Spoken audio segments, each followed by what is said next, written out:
રાજકોટના જેતપુરમાં તસ્કરોનો તરખાટ। જેતલસરના કારખાનાઓમાં તસ્કરો ત્રાટક્યા।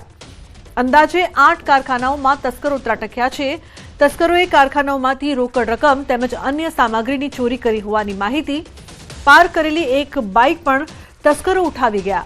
તસ્કરોના આટાફેરા કારખાનાઓમાં લાગેલા સીસીટીવી કેમેરામાં કેદ થયા। સીસીટીવી ફૂટેજના આધારે તાલુકા પોલીસે તપાસ શરૂ કરી। तो बुलेटिन में हाल रोकाईशुं एक ब्रेक माटे। आप जोता रहो न्यूज़ 18 गुजराती।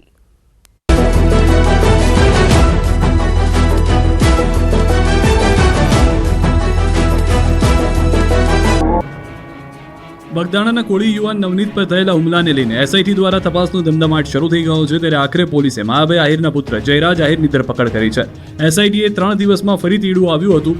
એસઆઈટીએ હાજર થવા માટે સમન્સ પાઠવ્યું હતું। એસઆઈટીએ ફરી એકવાર જયરાજને પૂછપરછ માટે બોલાવ્યો। સતત 2 વાર બોલાવ્યા બાદ હવે આ કેસમાં પોલીસે જયરાજ આહિરની ધરપકડ કરી દીધી।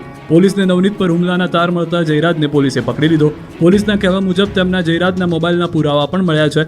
એસઆઈટી દ્વારા સતત 2 કલાકથી જયરાજ આહિરની પૂછપરછ કરવામાં આવ્યા બાદ પકડી લીધો। એસઆઈટી દ્વારા આ કેસમાં જયરાજ આહિરની ધરપકડ કરી લેવાતા અનિચ્છનીય બનાવ ન બને તે માટે આઈજી કચેરી ખાતે ચુસ્ત પોલીસ બંદોબસ્ત પણ તૈનાત કરી દેવામાં આવ્યો છે। આ કેસમાં એસઆઈટી તપાસ કરી રહી છે। એનો આજે 20મો દિવસ છે, જ્યારે કોળી યુવાન નવનીત બાલદિયા પર હુમલો થયો અને 1 મહિનો થવા અને આડે માત્ર 4 દિવસ જ બાકી છે।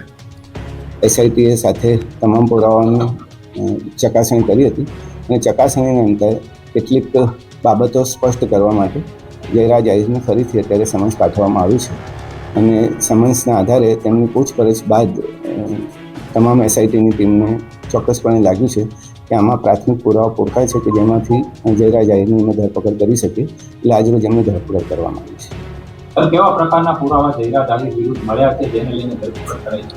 હવે શરૂઆતના તબક્કામાં જ્યારે એસઆઈટીએ આ તપાસ કરી હતી ત્યારે પણ કેટલાક પુરાવાઓ જે હતા જેની મોલવણી અમે કરવામાં આવી હતી અને ત્યારબાદ જે 8 આરોપીઓની ફર્ધર પૂછપરછ કરવામાં આવી એમાં પણ કેટલીક સંડોવણીઓ જણાવી હતી અને ત્યારબાદ બીજા 2 આરોપીઓની ધરપકડ કરવામાં આવી। એના પછી પણ 2 મહત્ત્વના સાક્ષીઓના નિવેદનો પણ લેવામાં આવ્યા અને અન્ય ટેકનિકલ પુરાવો પણ પ્રાપ્ત થયો છે કે જે એફએસએલની વેરિફિકેશન માટે જરૂરી છે, પણ એ પુરાવો પણ અમે ધ્યાને લીધો છે અને એ સાબિત કર્યું છે કે ગમે તેવો ચમરબંધી હોય તો પણ લાગવગશાહી વગર એના પુરાવા મળે તો એ વ્યક્તિની ધરપકડ થવી જ જોઈએ અને સીટની સમગ્ર ટીમે સિદ્ધ કર્યું છે।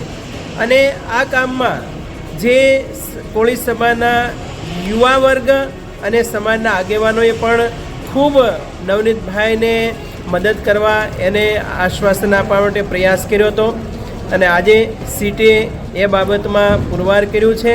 એટલે સીટ અને પોલીસ પ્રશાસને પણ ડાયરેક્ટ ઇનડાયરેક્ટલી જે મહેનત કરી છે એ પોલીસ પ્રશાસનને અને સીટની સમગ્ર ટીમને ધન્યવાદ છે। ગુજરાતના સ્થાનિક સ્વરાજની ચૂંટણીમાં પડઘમ વાગી રહ્યા છે, ત્યારે ગાંધીનગર દક્ષિણના ધારાસભ્ય અને ઠાકોર